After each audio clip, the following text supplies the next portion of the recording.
Hi! റിയാദിന്ന് 800 കിലോമീറ്ററോളം വന്നു. ഇപ്പോൾ എവിടെയാ ഉള്ളതറിയോ? നമ്മൾ മക്ക മക്ക റൂട്ടിലാണ് ഉള്ളത്. വണ്ടി ഒന്ന് സൈഡാക്കിയതാണ്.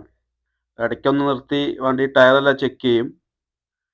എന്തെങ്കിലും നോക്കാണ്. എന്തെങ്കിലും പ്രശ്നം പറ്റിയിട്ടുണ്ടോ നോക്കാണ്. എവിടെയെങ്കിലും അടിയിലൊക്കെ ഓയിൽ ലീക്കുണ്ടോ, ടയർ എന്തെങ്കിലും പ്രശ്നമുണ്ടോ, പഞ്ചറാണോ എന്നൊക്കെ നോക്കും. ഇടയ്ക്കിടയ്ക്ക് ഒന്ന് ചെക്ക് ചെയ്യും വണ്ടിയിൽ. നമ്മളൊരു 300, 400 കിലോമീറ്റർ ആയിക്കഴിഞ്ഞാൽ വണ്ടി സൈഡാക്കും. എന്നിട്ട് എല്ലായിടത്തും ചുറ്റും ഒന്ന് ചെക്ക് ചെയ്യും.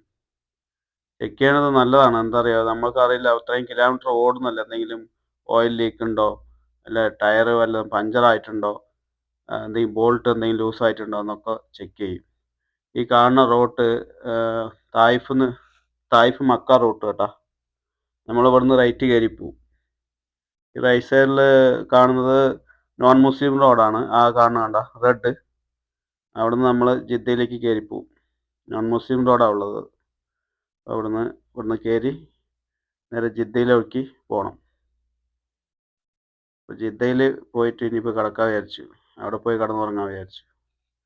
ഈ കാണുന്നത് ഇവിടുന്ന് നമ്മൾ റൈറ്റ് അങ്ങോട്ട് തിരിഞ്ഞ് പോകും കേട്ടോ. നേരെ പോണ വണ്ടി മക്കയ്ക്ക് പോണ വഴിയാണ്.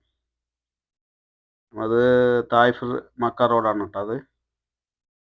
ഇവിടുന്ന് റൈറ്റ് തിരിഞ്ഞ് നമ്മൾ മേലെ കയറി പോകും. ഇനിയിപ്പോൾ ഇവിടുന്ന് അധികം ദൂരമല്ല ജിദ്ദയിലേക്ക്. അവിടെ പോയിട്ട് നാളെ ഇറക്കുള്ളൂ ലോഡ്. സാറ്റർഡേ അല്ലേ, ഇന്ന് ഫ്രൈഡേ ആയതുകൊണ്ട് എല്ലാവരും ലീവാണ്. നാളെ രാവിലെ ഇറക്കിയിട്ട് അപ്പം തന്നെ അവിടുന്ന് വണ്ടി തിരിച്ച് പിന്നെ റിയാദ് വന്നിട്ട് കിടന്നിറങ്ങുള്ളൂ. ഈ കാണുന്നതാണ് നമ്മൾ ഇനിയിപ്പോൾ ജിദ്ദ റോഡ്. ഇതിപ്പോൾ നേരെ പോകുന്നത് ഇനി ജുമൂം എത്തി.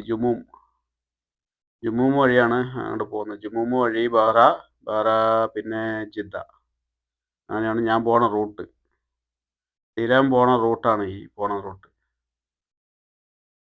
കണ്ടോ ഇവിടെയൊക്കെ സൈഡിലെല്ലാം മലകളുണ്ടോ.